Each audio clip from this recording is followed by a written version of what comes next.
Irmãos queridos, a graça e a paz de Jesus seja sobre você, seja sobre sua vida, sobre cada um de nós.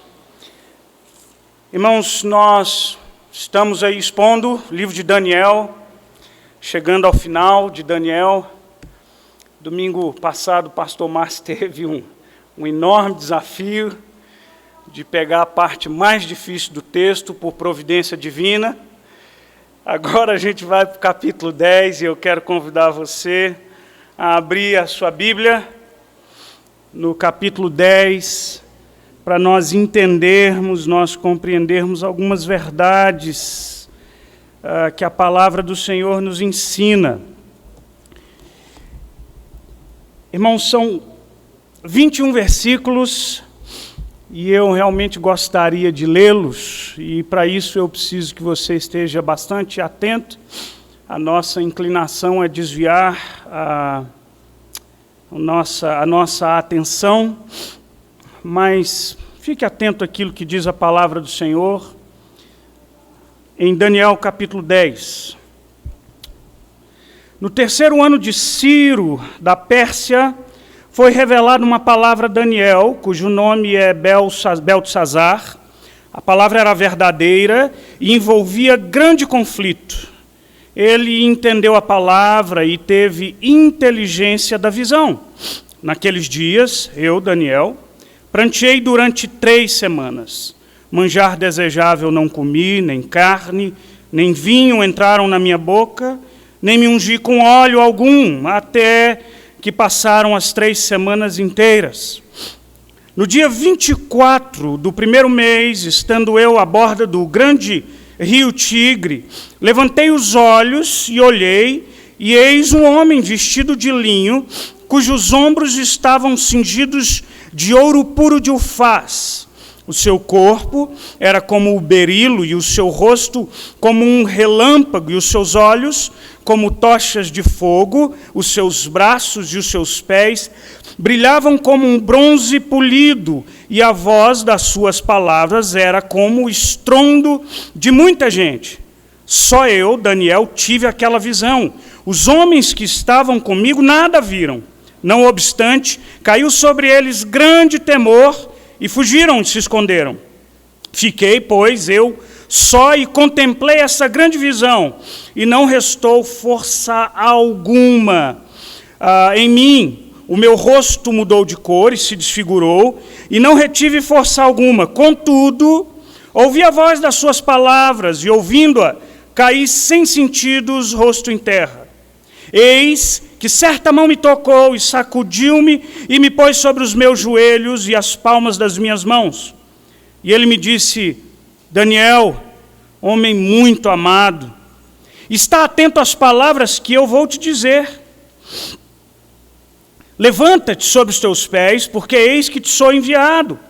Ao falar ele comigo, essa palavra me pôs em pé, tremendo. E então me disse: não temas, Daniel, porque desde o primeiro dia em que aplicastes o coração a compreender e a humilhar-te perante o teu Deus, foram ouvidas as tuas palavras, e por causa das tuas palavras é que eu vim. Mas o príncipe do reino da Pérsia me resistiu por 21 dias, porém Miguel, um dos primeiros príncipes, veio para ajudar-me, e eu obtive a vitória sobre os reis da Pérsia. Agora vim para fazer-te entender o que há de suceder ao teu povo nos últimos dias, porque a visão se refere a dias ainda distantes. Ao falar ele comigo estas palavras, dirigiu o olhar para a terra e calei. E eis que uma, como semelhança dos filhos dos homens, me tocou os lábios, e então passei a falar e disse àquele que estava diante de mim: meu Senhor, por causa da visão me sobrevieram dores, e não me ficou força alguma. Como, pois, pode o servo do meu Senhor falar com meu Senhor? Porque quanto a mim, não me resta já força alguma, nem fôlego ficou em mim. E então me tornou a tocar àquele semelhante a um homem e me fortaleceu. E disse: não temas, homem muito amado, paz seja contigo. Sê forte, sê forte. Ao falar ele comigo, fiquei fortalecido e disse: fala, meu Senhor, pois me fortaleceste. E ele disse: sabes por que eu vim a ti? Eu tornarei a pelejar contra o príncipe dos persas, e saindo eu, eis que virá o príncipe da Grécia. Mas eu te declararei o que está expresso na Escritura da verdade, e ninguém há que esteja ao meu lado contra aqueles, a não ser Miguel, o vosso príncipe. Vamos orar, irmãos. Pai querido, nós estamos diante de um texto desafiador. São visões e revelações concernentes a dias passados para nós e também dias futuros que estão diante de nós, dias difíceis. Pai, mas a Tua palavra sempre tem algo para nos ensinar e por isso nós carecemos de Ti para entendê-la. E porque carecemos de Ti, nós clamamos a Ti, Pai, em nome de Jesus. Toma os nossos corações, as nossas mentes cativas na Tua presença, a fim de que nós estejamos atentos. Pai, em nome de Jesus, que pela mediação do Teu Espírito Santo, nós ouçamos a voz que vem do Senhor, que essa palavra seja aplicada aos nossos corações. E sempre nós oramos a fim de que essa palavra produza nova vida, conversão, santificação, quebrantamento, arrependimento, mudança de vida e, sobre todas as coisas, edificação e glória para o nome do Senhor. Por isso nós oramos dependente de Ti e clamamos que seja conosco nessa hora, em nome de Cristo Jesus. Amém. Irmãos, o ano passado, a The Gospel Coalition é um grupo, uma instituição formada pela união de pastores evangélicos norte-americanos bem conhecidos, John Piper, Tim Keller, D.R. Carson, e eles fundaram essa instituição chamada The Gospel Coalition, a fim de espalhar material cristão bíblico de boa qualidade, edificar a igreja de Deus. E o ano passado foi lançado um artigo na Gospel Coalition comemorando e fazendo menção dos 20 anos que o John Piper pregou um famoso sermão cujo título era Não Desperdice a Sua Vida. Nesse sermão, John Piper pregou diante de um auditório, de um público em Memphis, nos Estados Unidos, um público de 40 mil estudantes universitários. 40 mil estudantes universitários. John Piper usou uma ilustração que me chamou, nunca mais esqueci. Essa ilustração é contada em um livro que está publicado em português chamado Não Desperdice a Sua Vida. Eu recomendo bastante a leitura desse livro. Bom, em abril do ano 2000, Piper, então, conta a história que ele recebeu a notícia da morte de 2 missionárias que a igreja dele apoiava. A Ruby Ellison e a Laura Edwards. Ambas as missionárias, elas exerciam um ministério na África, em Camarões. A Ruby era uma mulher solteira, de 80 anos de idade, que viveu a vida dedicada para a proclamação do Evangelho e ao socorro dos necessitados. Laura, a companheira de ministério dela, era uma médica viúva, que também era quase octogenária, e companheira do ministério de Ruby. Ambas, em um dado momento, viajando pelo interior da África, o freio do carro falhou e elas foram lançadas despenhadeiro abaixo. O pastor John Piper, diante da multidão, pergunta: vocês acham que isso foi uma tragédia? 2 vidas movidas por uma grande paixão se gastaram em favor dos povos não alcançados, proclamando o Evangelho e socorrendo os necessitados? E ele pergunta: vocês acham que isso foi uma tragédia? Não. Isso não é uma tragédia. Isso é uma glória. Quem quiser, pois, salvar a sua vida, perdê-la-á. E quem perder a vida por causa de mim e do Evangelho, salvá-la-á.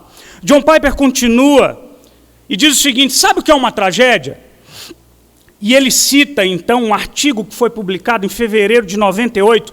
Lembra daquela revistinha, a Reader's Digest, que a gente chama aqui de Reader's Digest, né? Nem sei como é que a gente chama, mas você já... Seleções, isso mesmo. Essa revistinha tem a versão dela publicada em português.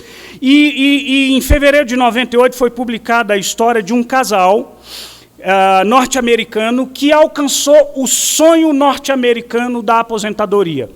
Eles se aposentaram, ele aos 59 anos de idade, ela aos 51, a aposentadoria a precoce até para os padrões norte-americanos, foram morar na Flórida e eles contam a sua história dizendo que ali eles gastavam os seus dias jogando softball e colecionando conchinhas. O sonho americano de todo aposentado.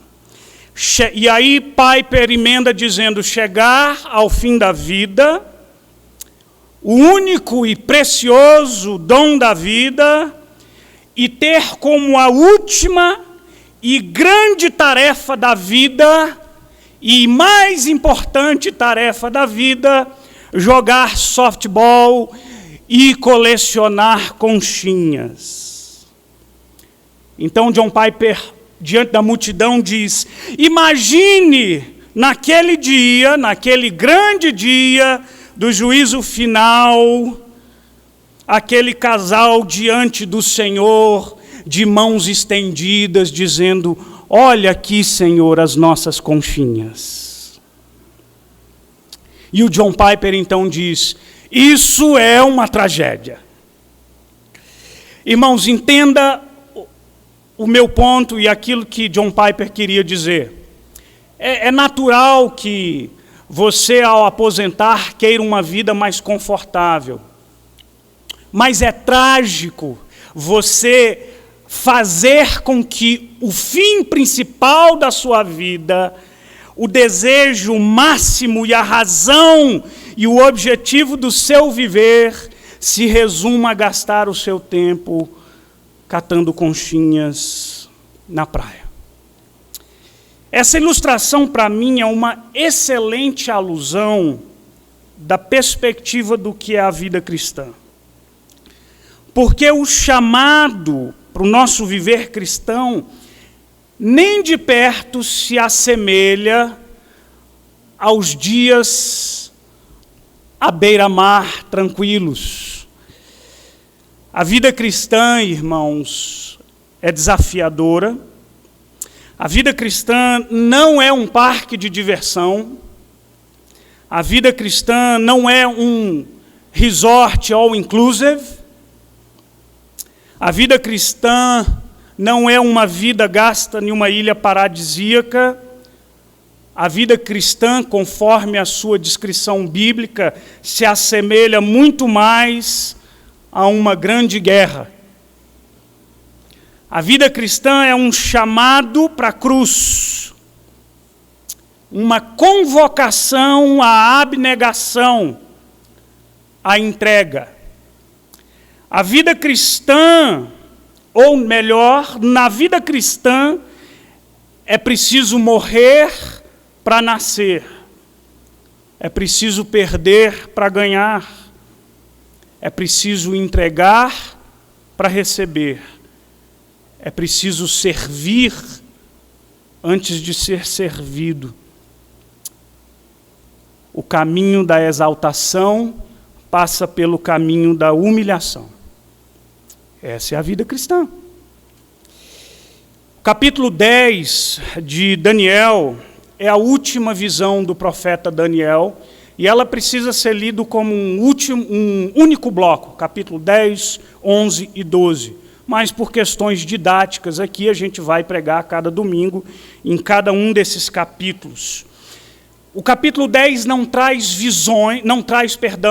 detalhes da visão em si, mas de alguma forma, ela monta o pano de fundo daquilo que nos capítulos 11 e 12 serão revelados a Daniel de uma forma mais detalhada. Mas é curioso que quando a gente olha para o capítulo 10, a gente encontra uma batalha. A gente encontra uma guerra.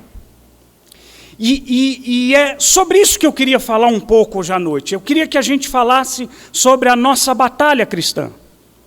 E esse capítulo é curioso porque revela para nós facetas dessa batalha, particularidades dessa batalha cristã, que eu e você fomos convocados a participar, arregimentados para participarmos dessa batalha. Vamos ver então quais são algumas dessas características dessa nossa grande batalha da vida cristã. A primeira delas, eu preciso chamar a sua atenção para o fato de que uma guerra, ela é feita de muitas batalhas. Bom, eu acabei de afirmar que esse texto descreve algumas facetas dessa grande batalha cristã. E aqui a gente percebe essa particularidade. E aí a turma que gosta aí de filmes de guerra, deixa eu lembrar qual foi o último desses de guerra que eu assisti. Eu aprecio alguns, né? Me lembro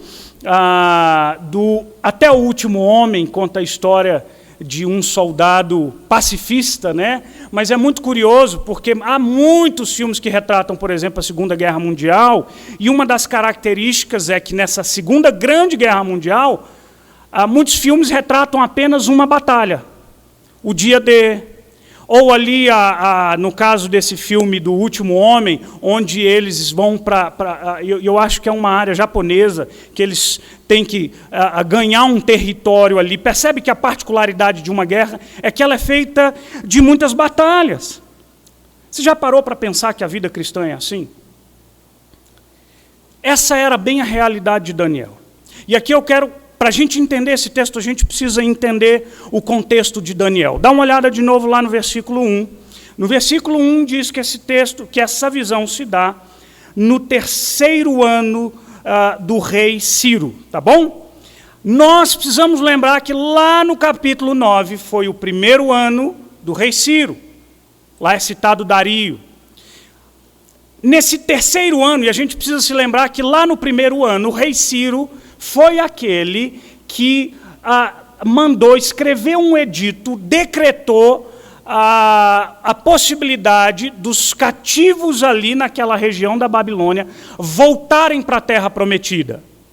Já no 3º ano do rei Ciro, eles já estavam em processo de reconstrução da cidade.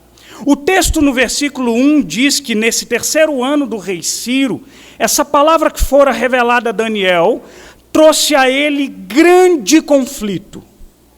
No versículo 2, a gente vai ler que Daniel, por conta daquilo que fora revelado a ele, ele chorou por 3 semanas. Ou seja, aquilo que foi revelado a Daniel trouxe grande tristeza para ele. E no versículo 3, essa grande tristeza o impeliu ao jejum, ao recolhimento. Ele diz que se absteve de comer o manjar, não comeu carne, não bebeu vinho, e nem ungiu a cabeça com óleo. E o óleo, tá, gente, é uma espécie de creme hidratante para uma Palestina de milênios de anos atrás, tá? Traz refrigério para a pele. E Daniel diz assim, eu não quis nada disso, eu não quis comida, eu não quis nada do que me trouxesse conforto, e em 3 semanas eu prostrei-me diante do Senhor e eu chorei. O versículo 16 diz que, por conta dessa visão, ele não teve mais força alguma. Mas por que Daniel estava tão triste assim? Sabe por que? 2 motivos específicos. O primeiro deles, quando você lê os livros de Esdras e Neemias, o que você vai encontrar lá? O retorno do povo para a Terra Santa e o início da reconstrução. Em Esdras, o templo, Neemias, os muros da cidade.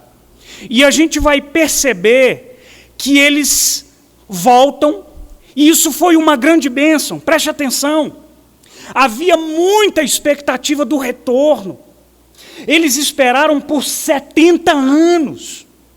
Nós, habitantes desse mundo ocidental, nós não temos nem de perto a ideia do que é viver exilado, do que é viver expatriado, do que é viver debaixo do jugo de uma outra nação, sem liberdade, sem direitos. Por 70 anos eles nutriram aquele sonho, e aquele sonho foi realizado. Viva! Ganhamos a batalha. Voltaram. Mas quando chegaram lá, se depararam com uma grande outra batalha. Eles chegam para uma Jerusalém arrasada, o templo destruído, a cidade no chão. Então eles começam a se movimentar para levantar o templo, e o capítulo 4 de Isaías mostra que um grupo de samaritanos faz terrível oposição a eles. Eles venceram uma batalha, voltaram para a terra prometida. Mas quando chegaram lá, se depararam com uma outra grande batalha. E não só isso, no versículo 14, o texto diz que a visão que Daniel recebeu falava de dias distantes. Dias difíceis viriam, irmãos. Irmãos queridos, você lembra do Salmo 126? Esse é um dos meus salmos queridos do coração. Salmo 126 me faz muito lembrar o contexto do que eu estou dizendo aqui para vocês. Porque o Salmo 126 é um salmo pós-exílico. Lembra daquele salmo? Quando o Senhor restaurou a sorte de Sião, ficamos como quem sonha. É um salmo cantado e celebrando o retorno para a terra prometida. Então a nossa boca se encheu de riso, a nossa língua de júbilo, e então entre as nações se dizia: grandes coisas tem feito o Senhor por eles, com efeito, grandes coisas fez o Senhor por nós, por isso estamos alegres. A primeira parte do salmo é júbilo, é celebração. Maravilha! Conquistamos uma coisa muito grande. Mas eles chegam diante da terra e eles percebem que há grandes desafios. E aí o versículo 4 do Salmo 126 diz: restaura, Senhor, a nossa sorte como as torrentes do Neguebe. Os que com lágrimas semeiam, com júbilo ceifarão. Quem sai andando e chorando, enquanto semeia, voltará com júbilo trazendo seus feixes. Irmãos, olha para mim. Você já parou para pensar que a vida cristã é exatamente assim?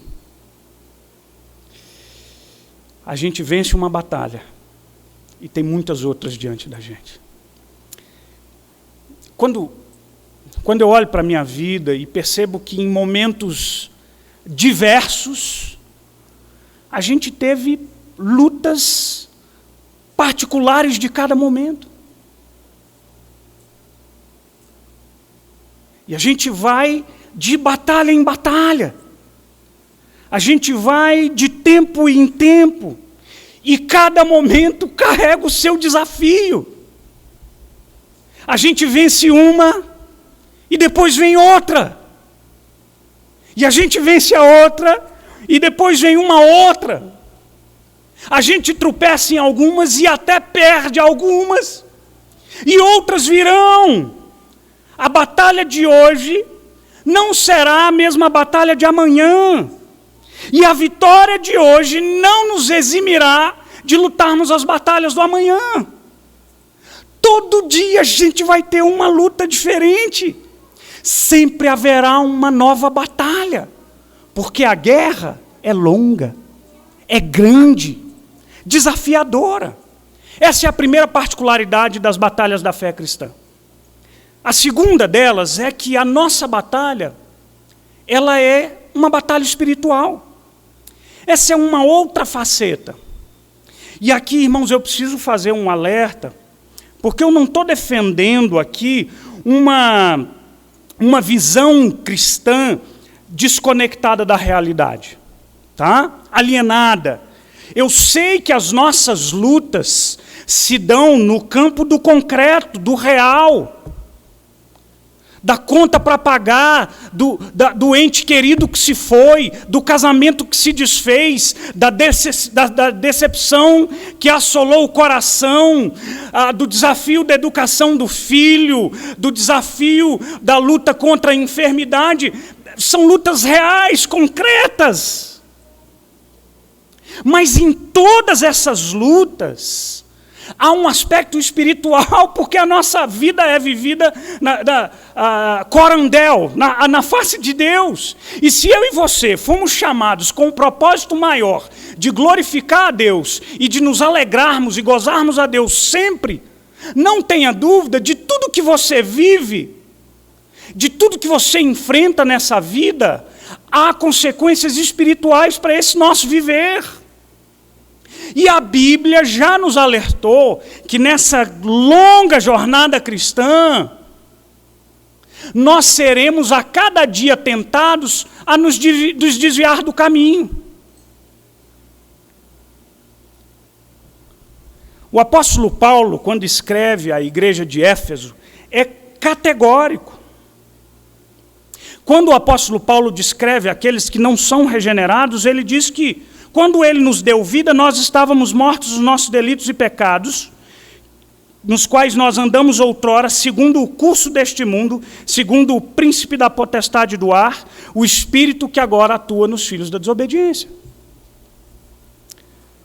Quando ele segue lá para o capítulo 6, o apóstolo Paulo alerta a mim, e preste bem atenção nisso. Esse alerta é para mim e é para você, porque essa batalha é minha e essa batalha é sua. E ele diz assim: revistam-se de toda a armadura de Deus, sabe por quê? Porque a gente vai enfrentar o dia mau. O dia mau chega. E se a gente não estiver preparado, a gente pode sucumbir. Ele diz que a gente precisa se revestir para poder ficar firme contra as ciladas, os métodos, os esquemas do diabo. Porque a nossa luta não é contra sangue e carne, e sim contra principados e potestades, contra os dominadores desse mundo tenebroso, contra as forças espirituais do mal na região celeste. A nossa luta é espiritual. Pais, não se enganem.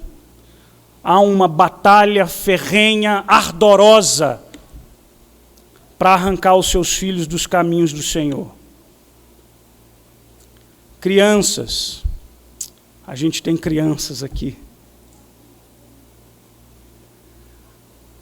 A gente tem um inimigo. Pior do que o Coringa, pior do que o Thanos, pior do que o Racha-Cuca. Aí é Chapolin, eu já fui mais longe, talvez você não lembra.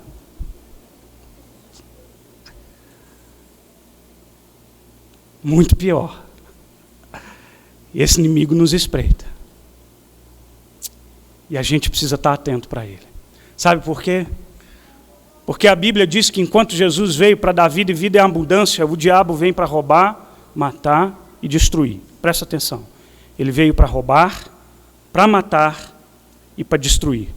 Não ignore a realidade dessa luta espiritual. Eu já citei aqui há um tempo atrás, e preciso citar de novo, o livro do C.S. Lewis, que são As Cartas do Diabo ao Seu Aprendiz. É um livro maravilhoso, é uma ficção, ok? Mas traz muitas lições preciosas. Olha a imaginação do C.S. Lewis, ele imaginou um diabão de alta patente ensinando os diabinhos a fazerem diabruras. E uma das estratégias dele era fazer com que as pessoas não acreditassem que o diabo existe. Então ele escreve uma carta, o Fitafuso, que é o diabão graduado, ele escreve uma carta ao Verme Bill. E ele diz assim, olha só o que ele diz na carta, tá? Espanta-me que você ainda se pergunte se é mesmo essencial manter o paciente somos nós, tá? Você, eu. Manter o paciente na ignorância quanto à nossa existência. essa sua pergunta, pelo menos, não é que nós nos encontramos, já foi respondida pelo alto comando. E quando ele se refere a alto comando, é o comando lá de baixo. Nossa política, no momento atual, é de que nos mantenhamos ocultos. O fato de demônios serem predominantemente figuras cômicas na imaginação dos homens modernos será de grande ajuda. Se a menor suspeita da sua existência começar a surgir na mente dele, evoque a imagem de um ser trajado de roupa colante vermelha, convençam que, já que ele não pode acreditar em uma dessas coisas, ele não pode, portanto, acreditar na sua existência. Esse é um método antigo para confundi-los, tirado de um velho manual. Afetuosamente, o seu tio Fitafuso. Genial, né? Convença-se de que o diabo não existe. Convença-o de que ele não faz mal. Olha a visão de Daniel, descreve algumas figuras, alguns personagens importantes aqui. No versículo 5 e versículo 18, a Bíblia diz que ele vê um homem vestido de linho. E no versículo 18 diz que aquele em semelhança de homem. Toda a descrição se refere a um ser angelical. E por que a gente pode afirmar isso com segurança? Porque a descrição da vestidura, a forma como é descrito esse ser, corpo que reluzia como luz, como berilo, uma brilhante pedra de gema dourada, a sua face que brilhava como relâmpago, os seus olhos como tochas, seus braços e pernas como bronze polido, a sua voz que ecoava como um rugido de grande multidão. Essa encontra paralelo em descrições angelicais, tanto no livro de Ezequiel quanto no livro de Apocalipse. A visão de Daniel é uma figura angelical. E esse anjo foi mandado para socorrer a Daniel. Um outro personagem que aparece na visão de Daniel é uma figura chamada de Miguel, um anjo chamado Miguel, versículo 13 e versículo 22. Miguel é uma figura angelical poderosa e aparece aqui nos textos de Daniel, aparece lá no capítulo 12, novamente vai aparecer, e ele é descrito como Miguel, o grande príncipe e defensor dos filhos do seu povo. O texto de Judas, o versículo 9 do livro de Judas, e Apocalipse 12, descrevem Miguel, de alguma forma, ele é descrito como uma espécie de comandante de outros anjos. Por isso que ele é chamado de Arcanjo Miguel. Sabe o que é interessante? Muito embora as visões de Daniel, elas estejam relacionadas a eventos concretos desse mundo físico, a oposição dos samaritanos para a reconstrução do Templo de Jerusalém, o futuro reino da Grécia, preste atenção, há duas alusões aqui. Ele fala do príncipe do reino da Pérsia, embora use essa definição, também se refere a uma figura espiritual, um anjo maligno. E também se refere ao príncipe do anjo da Grécia, do príncipe da Grécia. São figuras e são descrições de seres espirituais, malignos. O fato é que essas visões de Daniel, embora estejam relacionadas, o seu pano de fundo, a situações desse mundo real, elas têm uma correlação no mundo espiritual. E o que eu quero dizer para você? Embora as nossas batalhas de hoje em dia se deem no campo da vida concreta e real, sempre haverá nas nossas batalhas um pano de fundo espiritual dessa batalha. A gente só precisa tomar um cuidado grande, aqueles irmãos que já são crentes aí há muitos anos, talvez se lembrem que na década de 90, na esteira do movimento de batalha espiritual, falou-se muito de demônios territoriais.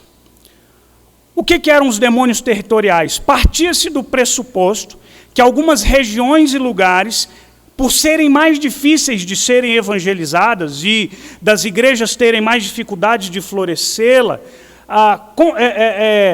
inferia-se que a razão disso era porque aquela determinada região tinha um certo grupo de demônios.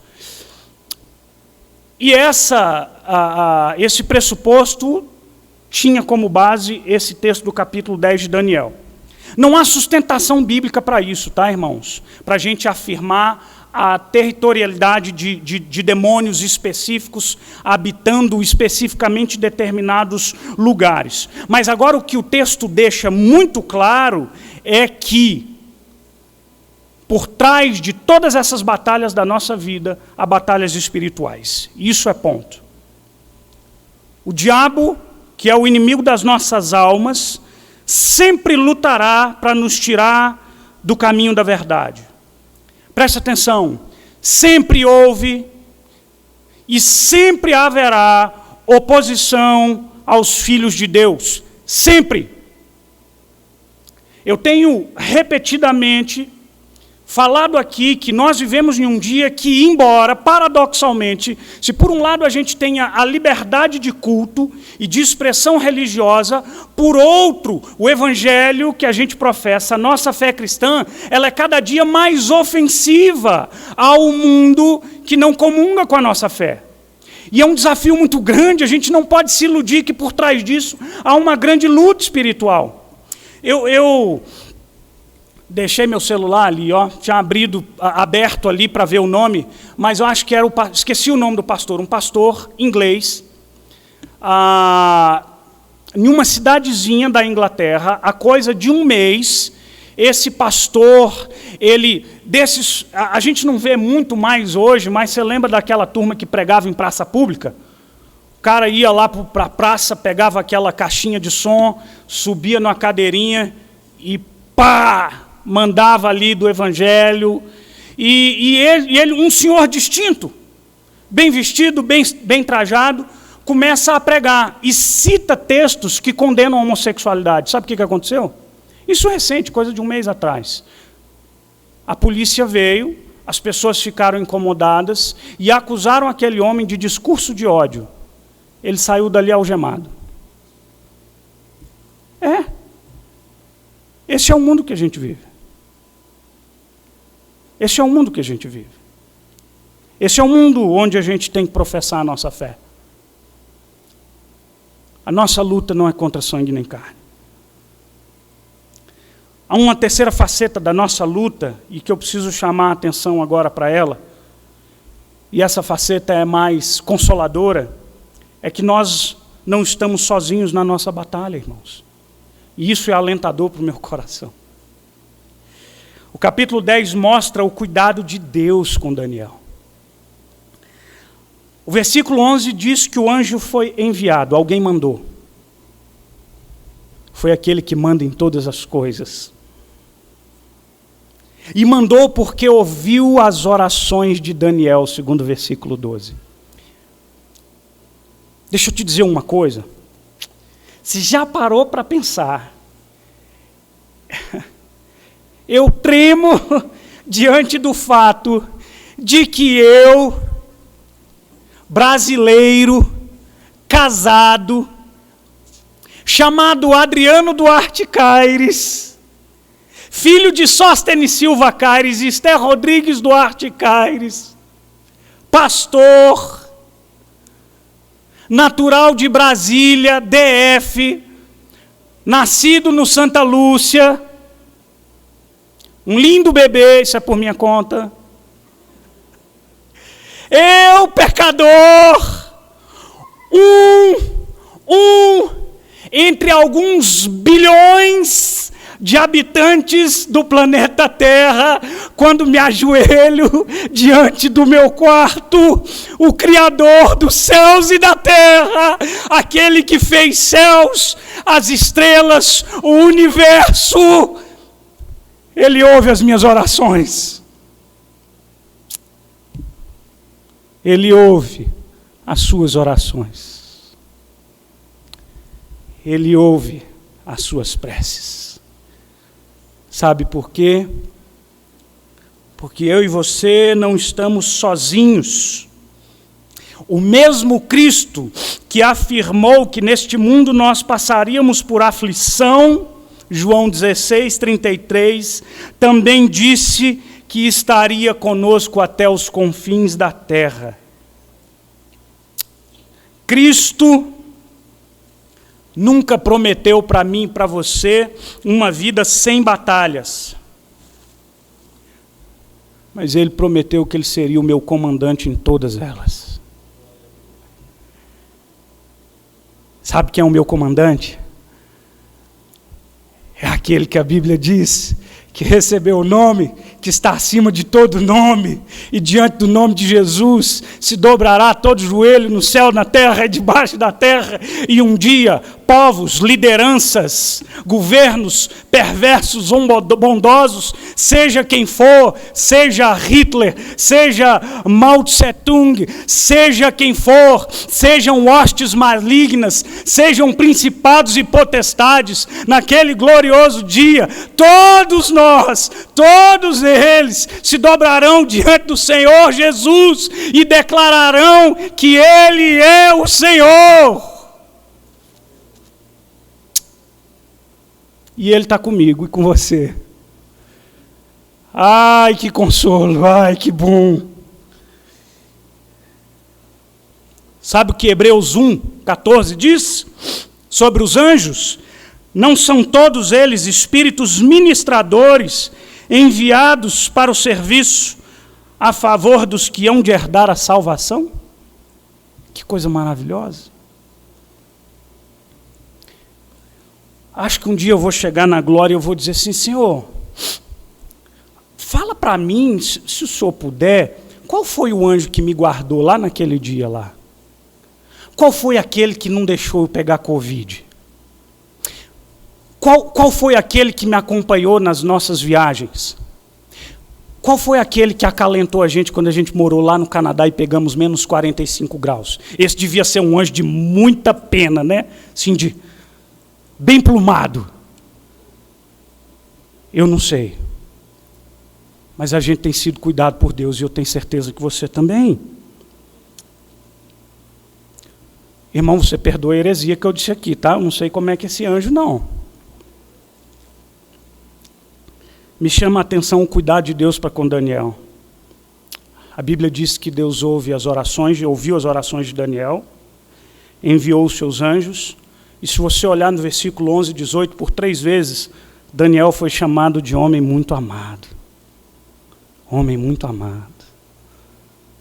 Aí você deve pensar assim: mas Daniel o cara é outro quilate, né? Você lembra o que o texto de Tiago diz sobre Elias? Que Elias orou e parou de chover, e orou de novo e choveu, e ele era um homem pecador como eu e você? Sabe o que Daniel tem diferente de mim e de você? Nada. Ele também foi salvo pela graça. E é por causa dessa graça que esse Deus soberano olha para mim e para você e diz: filho amado, filha amada. Versículo 12 disse para Daniel, o anjo: não temas, Daniel, porque desde o primeiro dia que aplicaste o coração a compreender e humilhar-te perante Deus foram ouvidas as tuas palavras. Por causa dessas palavras é que eu vim. Versículo 19: não temas, ó homem amado, Pai seja contigo, sê forte. O Senhor está conosco, irmãos. Agora presta atenção. Se por um lado eu alertei os irmãos de que a gente não pode, são 2 perigos que a gente carrega e que eu sempre preciso alertar quando a gente fala de luta espiritual. Por um lado, nós cometemos o erro de negligenciar e ignorar a batalha espiritual. Por outro lado, o perigo que a gente corre é de dar ao diabo um poder que ele não tem. A gente faz isso. Você sabe que algumas pessoas ficam amedrontadas de ler textos como Daniel. Quando o texto descreve lutas, batalhas, sangue, morte, uma estátua com cabeça disso, tronco daquilo outro, cabrito, bode, dá até medo. Pastor, eu já ouvi isso. Não fico com medo, não. Sabe por quê? A guerra já está garantida para nós. Alguém batalhou no meu lugar. Irmãos, o diabo é poderoso sim, mas não é onipotente. Onipotente só há um. O diabo é sagaz sim, mas não é onisciente. O diabo ruge como um leão, mas o verdadeiro leão é outro. O diabo luta contra o povo de Deus, mas o diabo nunca será Deus. É preciso que eu chame a sua atenção para o fato de que o espírito maligno, e aí uma outra doutrina baseada em um versículo somente, tem muita gente que olha pelo fato de que esse anjo que veio falar com Daniel, ele foi retido por 21 dias. Pelo que a Bíblia descreve, esse ser espiritual descrito como o príncipe da Pérsia. Tá?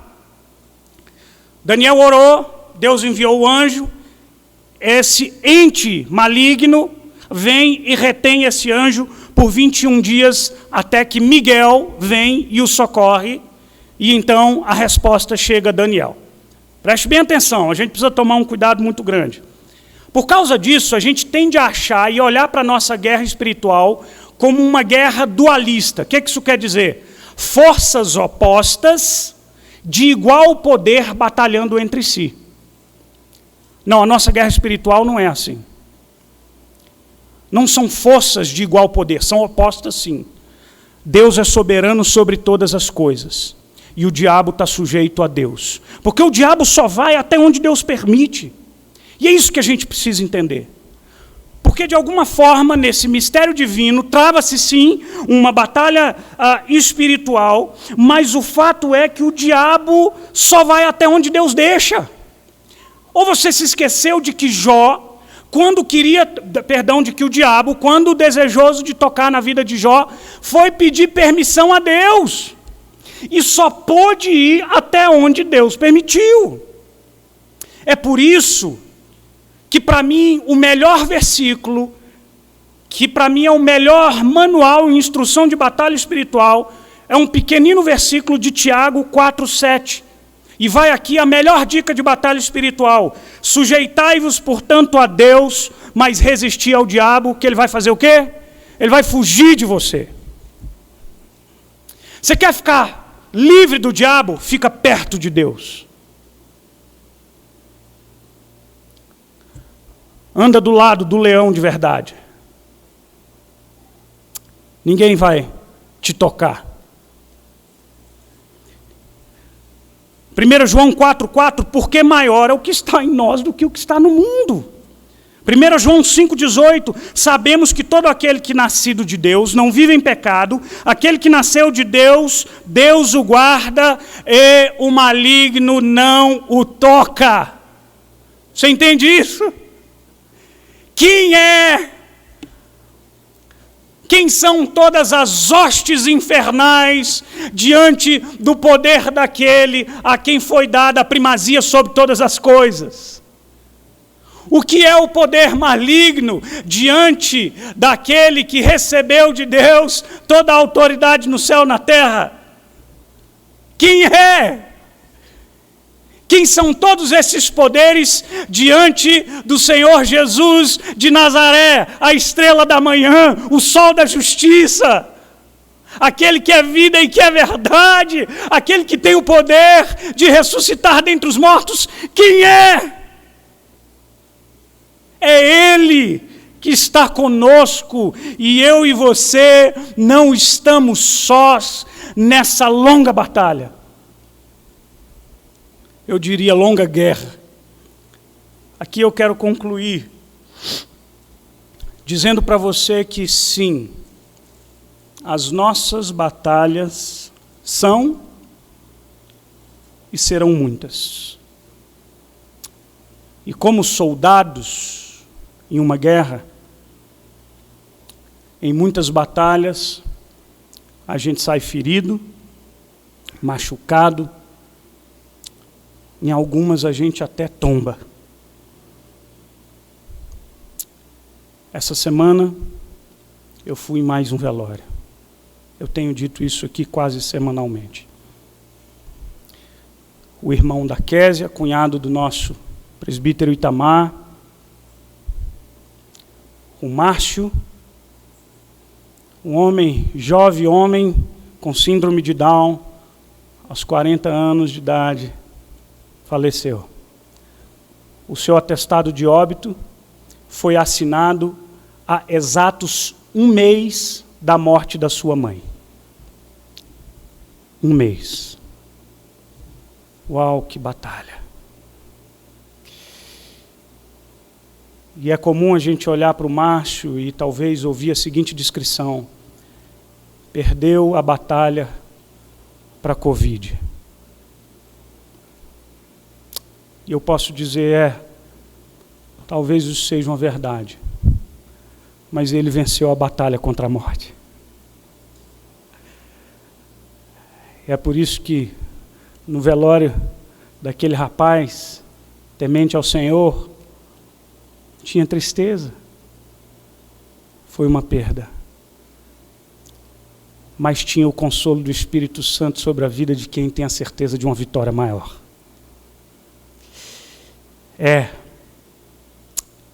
As batalhas são muitas, grandiosas, mas a gente pode ter a certeza de que a nossa vitória já foi garantida. Não por mim, não pelos meus méritos, não pelos seus, mas nos méritos de outro. Alguém que venceu essa batalha e definitivamente a garantiu.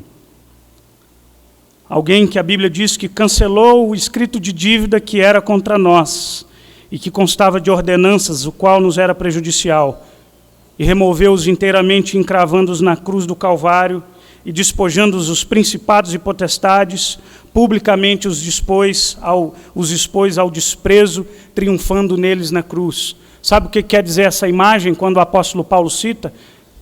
Essa é a morte e ressurreição de Jesus Cristo. Paulo tinha a imagem das lutas, naquele momento em que o Império Romano dominava, e aquele que perdia a batalha, eles eram trazidos de volta, amarrados como espólio de guerra, enquanto o povo celebrava os vitoriosos, o povo jogava lixo, tomate, naqueles que perderam as batalhas, e celebravam aqueles vitoriosos. Os perdedores eram expostos ao desprezo, e os vencedores eram celebrados. E Paulo diz, Jesus fez isso por nós. Ele venceu essa luta. Ele venceu essa batalha. Ele expôs o diabo ao desprezo, à humilhação. E às vezes na nossa vida a gente tem a impressão de que a gente está perdendo a luta, né? Gente, eu acho que eu estou perdendo, eu não estou conseguindo. Olhe para a guerra como um todo.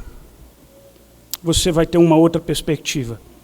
Eu encerro aqui citando uma música do Estênio Márcios. Estênio Márcios é um compositor cristão. Ele tem um gênio imaginativo maravilhoso, escreve letras muito bíblicas e criativas, e ele tem um CD que fala da morte e ressurreição de Cristo, várias canções de celebração da Páscoa. E há uma canção chamada O Que Ninguém Viu. E olha o que ele imagina nessa canção. Ele imagina 2 cenas na crucificação. E ele imagina que durante algum momento da crucificação o diabo falou assim, a gente ganhou. Eu vou ler a letra da música para você. Que triste espetáculo é esse? Jesus agoniza, suspenso no alto. Milhares de anjos em volta da cruz, com espadas luzentes sem poder usá-las, sufocam seu zelo, desabam no choro, ao verem Jesus debaixo da ira, da mão de justiça do seu próprio Pai. Eu vejo os anjos caídos, também se apresentam, milênios de ódio. O príncipe deles se vê invencível, com ares de festa, celebra o tormento, espera orgulhoso o exato momento de um grito incontido de grande vitória que julga alcançada sobre o Filho de Deus. Aí a cena muda, tá? Mas eu vejo que a cena mudou. De repente essa cruz se tornou carruagem de fogo a voar, e Jesus em triunfo, arrastando os inimigos no ar. Amarrados expõe pelos céus o inferno, a morte, os troféus. Despojou o valente e humilhou, cativeiro em correntes de todos. Ele é o Senhor. Foi Ele que venceu a nossa luta. Foi Ele que batalhou as nossas batalhas. Foi Ele que trouxe para nós a vitória definitiva de uma vez por todas. Louvado seja Jesus de Nazaré por isso. Vamos orar ao Senhor. Pai querido, louvado seja o nome do Senhor, porque a despeito das grandes batalhas, das grandes lutas, o Senhor é quem nos guarda. O Senhor é quem nos protege. Muito obrigado, Senhor. Cuida do teu povo. Cuida daqueles que vivem lutas difíceis. Daqueles que estão cansados. Daqueles que acham que não conseguirão. O Senhor é que é a nossa rocha. E faça-nos todos lembrarmos de que a vitória definitiva o Senhor já conquistou na cruz do Calvário por nós. E por isso nós glorificamos o teu nome em Cristo Jesus. Amém. Amém. Deus os abençoe, irmãos.